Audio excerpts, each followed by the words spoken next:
Nakakabahala ba? Is it a cause for alarm?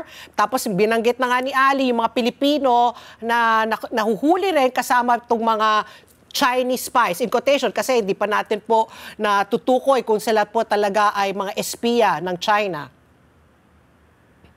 Unang-una ho, nakikita natin yung how talaga the intelligence operation is conducted, no? Usually ho, nakikita natin merong 2, 3 Chino, tapos 5 mga Pilipino, no? Yung mga Chino ho yan yung mga controllers na tinatawag. Controllers? No? Hindi ho talaga sila yung nagkukuha ng informasyon. Ang nagkukuha ho ng informasyon, yung mga Pilipino na ginagamit nilang assets.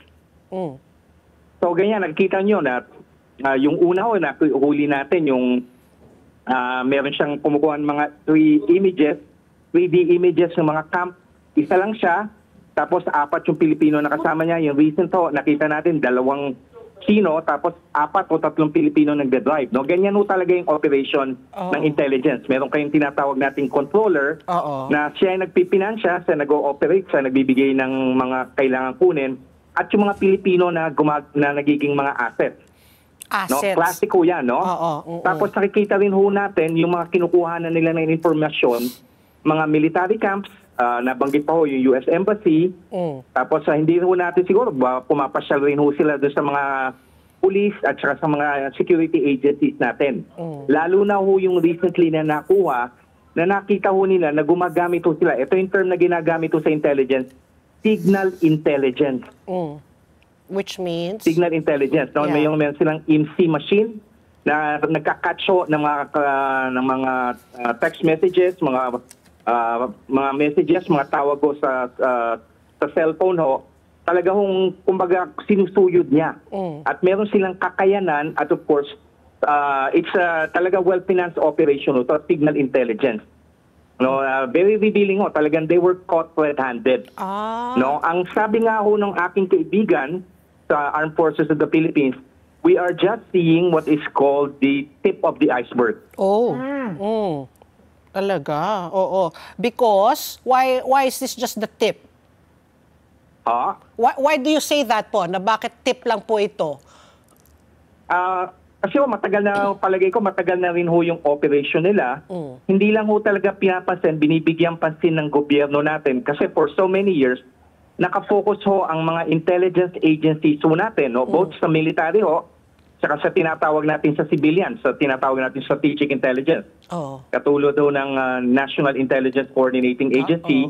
Tapos ho, yung NBI ho natin, hindi naman talaga intelligence agency, yan counterintelligence. So, law enforcement.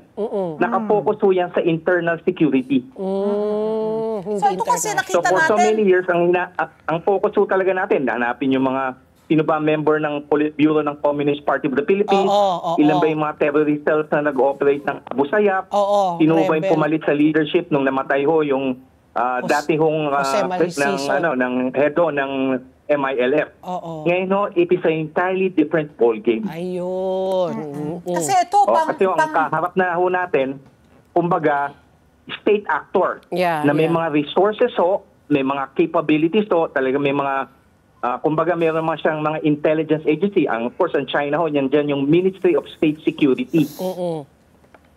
Tapos pa yung mga intelligence agency ho ng People's Liberation Army.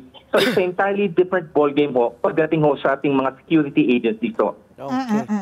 Kasi pang ilang insidente na ito, we remember, di ba, Pat? January. Meron ng nahuli sa Makati. na mga sa Makati City na mga espiya din, ganito din, di ba? Isang Chinese, 2 Pilipino. High-tech sa kanilang mga...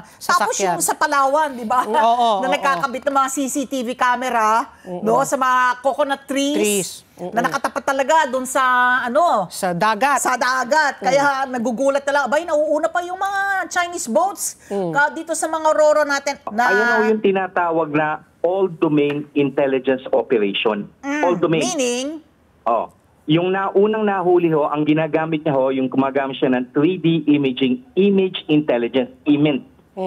Parang he was mapping yung loob ng kampo, gano'n, no? May capability yung mga image intelligence equipment niya to do that. Tapos yung nahuli sa sa Palawan, mukhang surveillance gumagamit sila ng surveillance, natural ho. Pero interesting ho yung pangatlo, yung signal intelligence. Kasi very expensive ho. mag-conduct mahal ba ng yan? signal intelligence. Oo.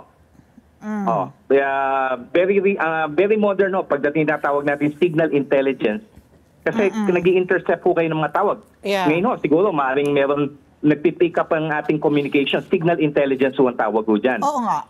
All domain ang question ito yung ni-raise ko regarding bakit kasi pag nagkukonda kayo ng intelligence operation, napakagastos ho niyan.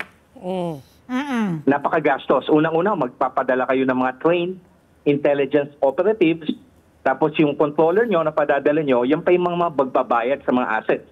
Di ba ho ba yung recently na nahuli, yung mga drivers ng mga Pilipino, magkano yung binabayad sa kanila? 3,000 a day. Oho. So imagine gagastusan mo yan, gagastusan mo pa ho yung tinatawag nating controller, ipoprovide mo ng pagkain. Tsaka yung controller ho yata na kita natin, may asawa ng Pilipina. Oo. Di po ba? So, embedded na siya. Tagal na. So, for all the time na ini-embed siya ho dito sa ating lipunan, binabayaran na ho yan, sinesweldohan na ho yan. So, ang tanong bakit nagpipinansya ang China man kung China man po yan, ng napakalaki, napaka-extensive all-domain intelligence operation sa Pilipinas?